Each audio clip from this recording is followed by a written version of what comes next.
Hallo meine Freunde, hola Madridistas. Es ist Spieltag.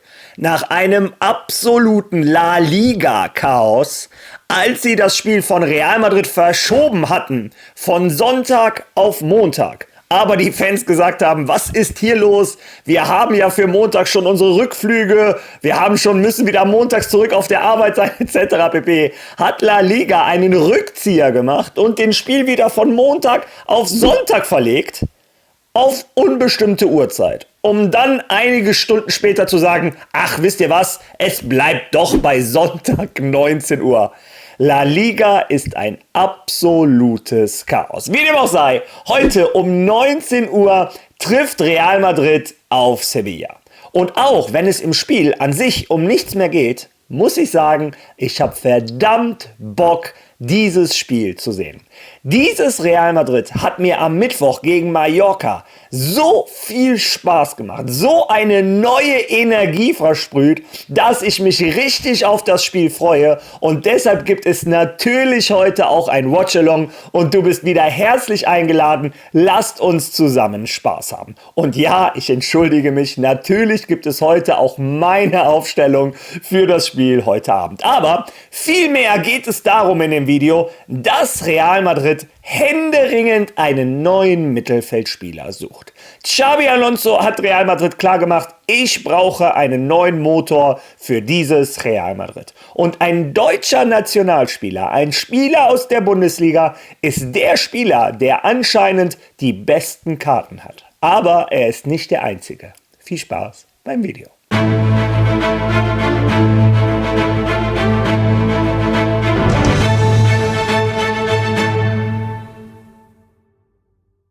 War es ein Spieler, der ganz am Anfang eingetütet wurde, und dann konnten wir uns den ganzen Sommer anschauen, wen Barcelona holen möchte, wen Bayern holen möchte, wen Manchester City holen möchte, und wir Madrid-Fans haben gedacht, oh komm Florentino, irgendeiner geht noch, aber es ist nie was passiert. Ja, und jetzt, nach dieser erfolglosen Saison, das müssen wir leider zugeben, ist Real Madrid aktiv wie selten zuvor.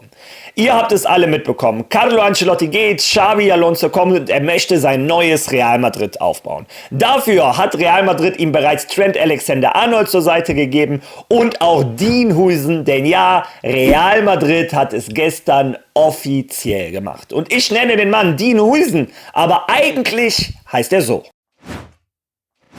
Dean Huijsen. Dean Huijsen.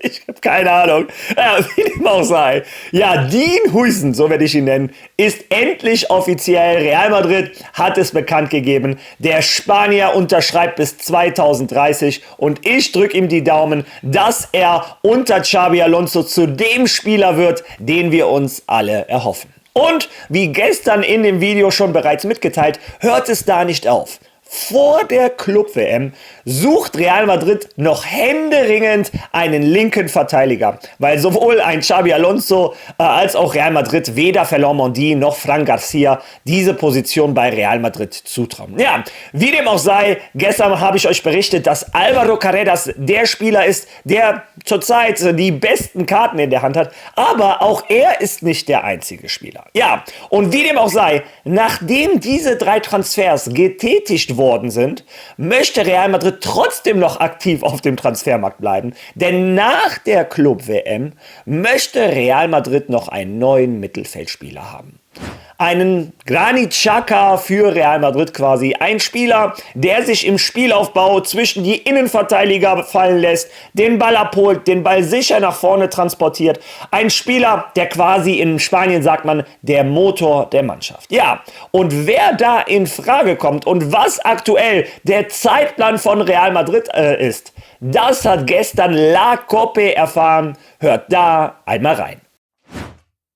Kannst du mir in einer Minute den Fahrplan von Madrid bis zur Club-Weltmeisterschaft erklären? Was hat Madrid bis zur Club-Weltmeisterschaft geplant? Nun, was sie in dieser Agenda, von der du sprichst, im Kopf haben, ist natürlich abhängig von den Verpflichtungen und Zeitplänen der Hauptakteure, die kommen werden, und von dem, der geht, nämlich Carlo Ancelotti. Also wäre Carlo Ancelotti der Erste auf der Agenda. Dieser Abschied und die Ehrung zuerst im Bernabeu, mal sehen, ob am Samstag, dem 24. oder am Sonntag, dem 25. dann im Veranstaltungssaal der Ciudad Deportiva, wie alle Legenden, in dieser privaten Zeremonie verabschiedet werden, die der Club immer abhält. Ab Montag, dem 26. würde die Reihenfolge mit den Ankündigungen und Vorstellungen der Neuzugänge für die kommende Saison beginnen. Grundsätzlich ist die Idee, zuerst die Verpflichtung von Xabi Alonso bekannt zu geben.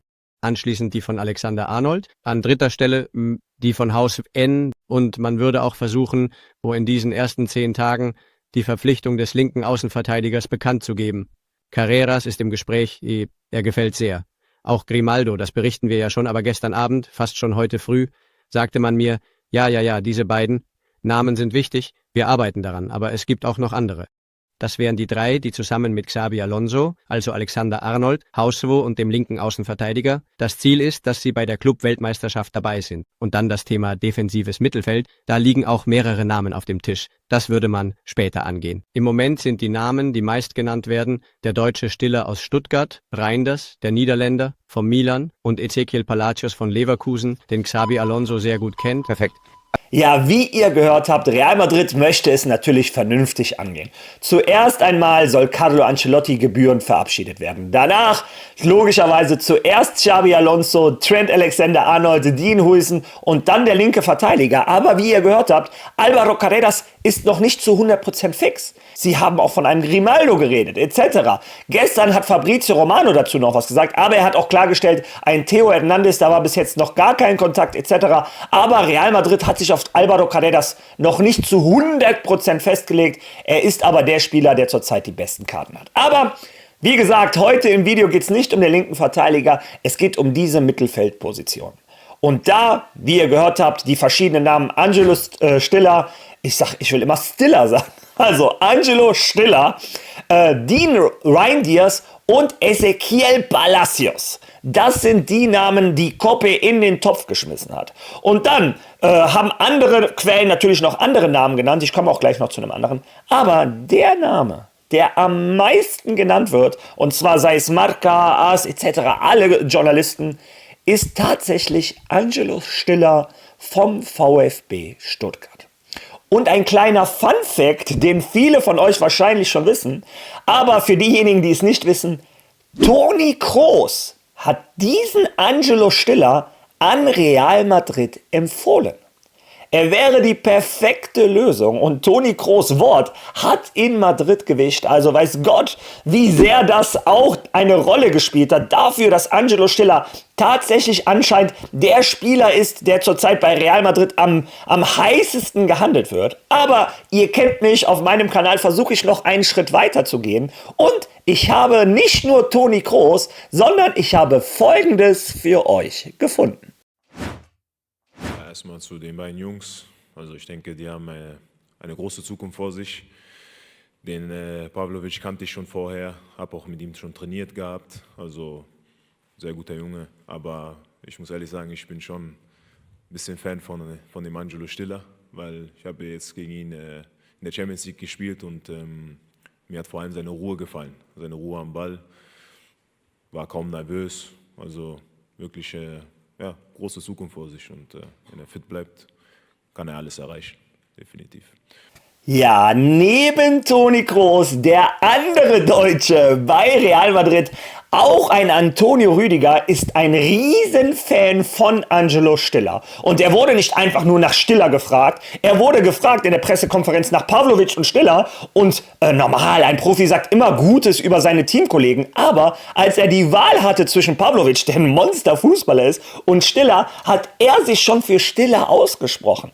Wo der ganze Hype eher ein bisschen bei Pavlovic war letzte Saison. Also damit ihr mal seht, die Jungs, die gegen ihn spielen mussten auf dem Platz, das sind die, die am meisten erkennen, wie gut ein Spieler ist. Und wenn sowohl ein Toni Kroos als auch ein Antonio Rüdiger sagen, der Stiller, der ist jemand für Real Madrid, dann muss man da mal genauer hinschauen. Und das habe ich natürlich für euch gemacht. Ich habe mir die Statistiken, ich blende die euch ein, von Stiller angeschaut und bin komplett begeistert. begeistert. Ihr seht die Benotung von Angelo Stiller und jetzt möchte ich euch das noch einbringen. Was mir am meisten gefallen hat, ist sogar in der Champions League, wo es am schwersten ist, wo er im Santiago Bernabéu spielen musste etc., hat er im Durchschnitt eine 7,43.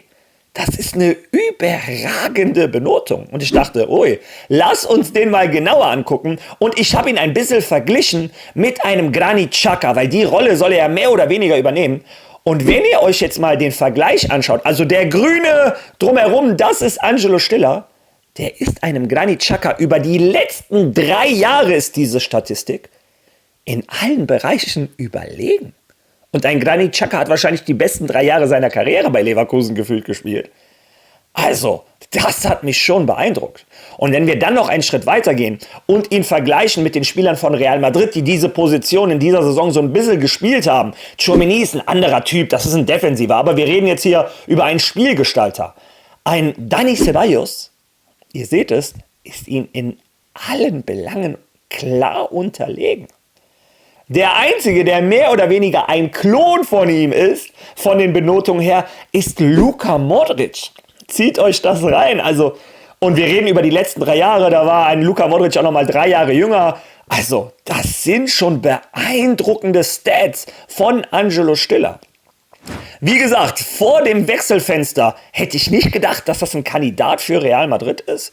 Aber wenn man sich die Zahlen anschaut, die Vergleiche mit den anderen Spielern, muss ich schon sagen, ich bin positiv überrascht. Und wenn Toni Kroos und Toni Rüdiger beide sagen, der Stiller, das ist er, das ist der Auserwählte, meine Güte, willkommen sei er bei Real Madrid. Bin ich gespannt, was ihr dazu zu sagen habt. Aber, wie gesagt, in Real Madrid, die Gerüchte hören nicht auf. Und aus Argentinien meldete sich gestern ein Journalist mit einer Weltbombe, so wie er das beschrieben hat. Und bevor ich zu viel sage, hört es euch selber einmal an.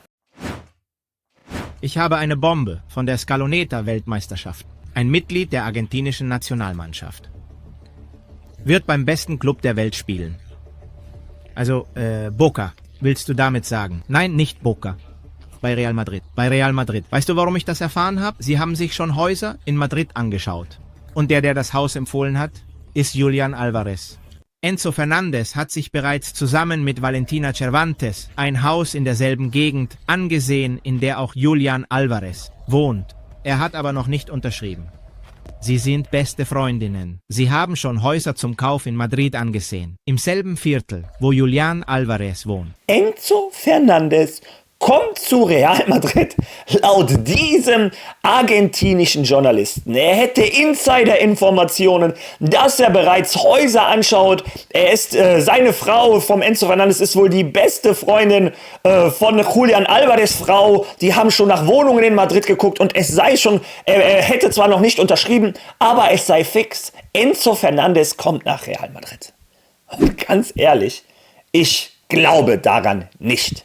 Ein Enzo Fernandez ist bei Chelsea, die haben über 100 Millionen Euro für den bezahlt. Ein Real Madrid hat dieses Geld nicht, um jetzt über 100 Millionen Euro in die Hand zu nehmen. Also, wie dem auch sei, ich wollte euch diese Information nur weiterleiten. Auch da bin ich gespannt, was sagt ihr zu dieser Information? Glaubt ihr daran? Ich persönlich bin ganz ehrlich, ich glaube nicht an diese Information. Aber damit ihr mal seht, wie verrückt es in Spanien gerade zur Sache geht, jeder Name, der im Mittelfeld auf der Welt gut unterwegs ist, wird zurzeit in Verbindung gebracht mit Real Madrid. Ja, das sind also zurzeit die Wechselgerüchte rund um Real Madrid.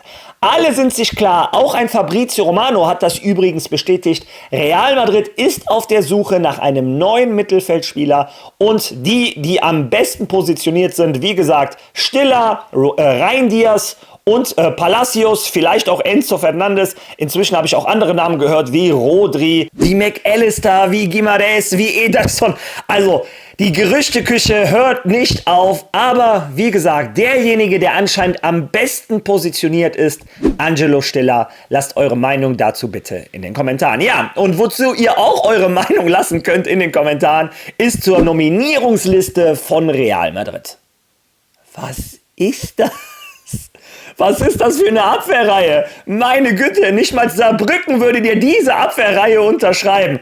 Also unglaubliches Verletzungspech bei Real Madrid. Nach dem Spiel gegen Mallorca haben wir zwar André Lunin und Aurélien Tchouaméni wieder zurückbekommen, dafür ist Raúl Asensio aber angeschlagen ausgefallen.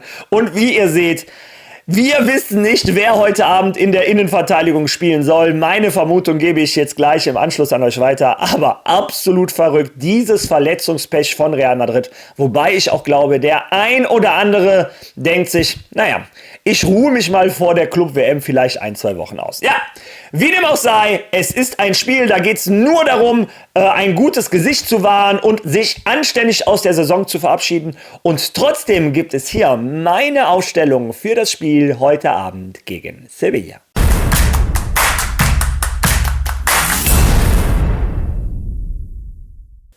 Im Tor ganz klar André Lunin. Der saß mehr als genug auf der Bank. Er soll endlich mal wieder zwischen den Pfosten stehen. Ein toller Torwart und einer ganz wichtig für die Kabine von Real Madrid, der die Klappe hält, kein Tumult macht, aber wenn er spielen muss, zur Stelle ist. Dann, ihr kennt mich, am liebsten würde ich schon mit diesem neuen 3-5-2 von Xabi Alonso spielen, aber wir haben einfach nicht genügend Innenverteidiger. Deshalb würde ich auf ein 4-4-2 zurückkommen. Mein rechter Verteidiger, und ich habe mir tatsächlich schwer getan, denn auf der einen Seite denke ich, Lucas Vázquez soll einen anständigen Abschied bekommen, etc. Fede Valverde könnte sich vor der Club-WM mal ausruhen. Aber auf der anderen Seite, auswärts in Sevilla, wenn wir schon keine Innenverteidiger mehr haben, die eigentlich Innenverteidiger sind, möchte ich da Stabilität. Deshalb würde ich Fede Valverde als rechten Verteidiger aufstellen. Meine Innenverteidiger wären Aurélien Tchouaméni und an seiner Seite Jacobo Ramón. Viele von euch sagen, warum kein Vallejo? Aber ein Vallejo ist Ende der Saison weg. Ein Jacobo Ramón, können wir den auch gerne so nennen, könnte nächstes Jahr eventuell Teil der ersten Mannschaft sein. Wir müssen diesem Jungen die Chance geben, sich zu zeigen. Deshalb wäre mein Innenverteidiger Jacobo Ramón.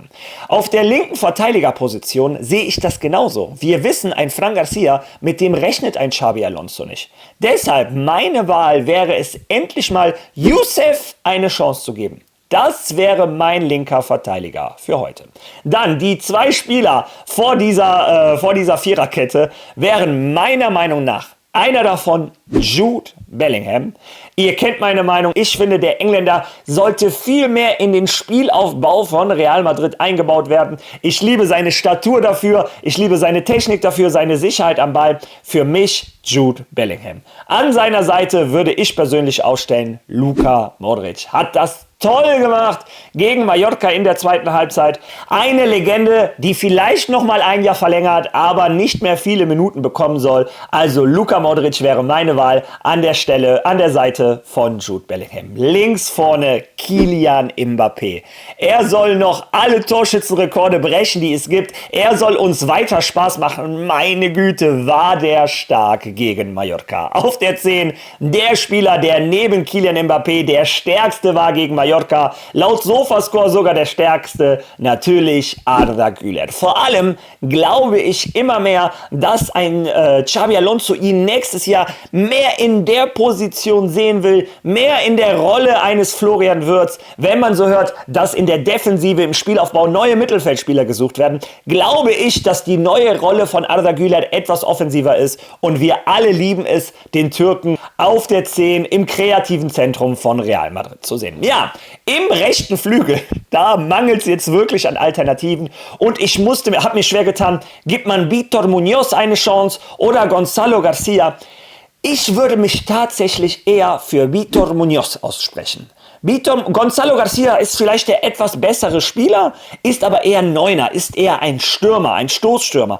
Und ein Vítor Muñoz ist eher ein sauschneller Flügelstürmer. Zudem hat er gegen Barcelona die 100%ige Chance ergeben und ich würde mich einfach für den Jungen freuen, wenn der Madridismo sehen würde, was für ein toller Fußballer der ist. Sauschnell und auf rechts eine ständige Gefahr. Ich würde mich freuen, wenn der Junge eine Chance kriegt. Ja, und auf der 9 natürlich natürlich Endrick. Ja, und auch ich weiß, gegen Mallorca war er nicht gut, aber ein Endrick hat das Potenzial, einer der besten Stürmer der Welt zu werden. Um dieses Potenzial auszuschöpfen, braucht der Junge Minuten. Also, ein Endrick muss jede Minute zurzeit für Real Madrid spielen. Das ist meine Meinung. Ja, das war meine Aufstellung für das Spiel heute Abend in Sevilla. Ich hoffe, dass wir über das Watchalong dieses Spiel zusammenschauen.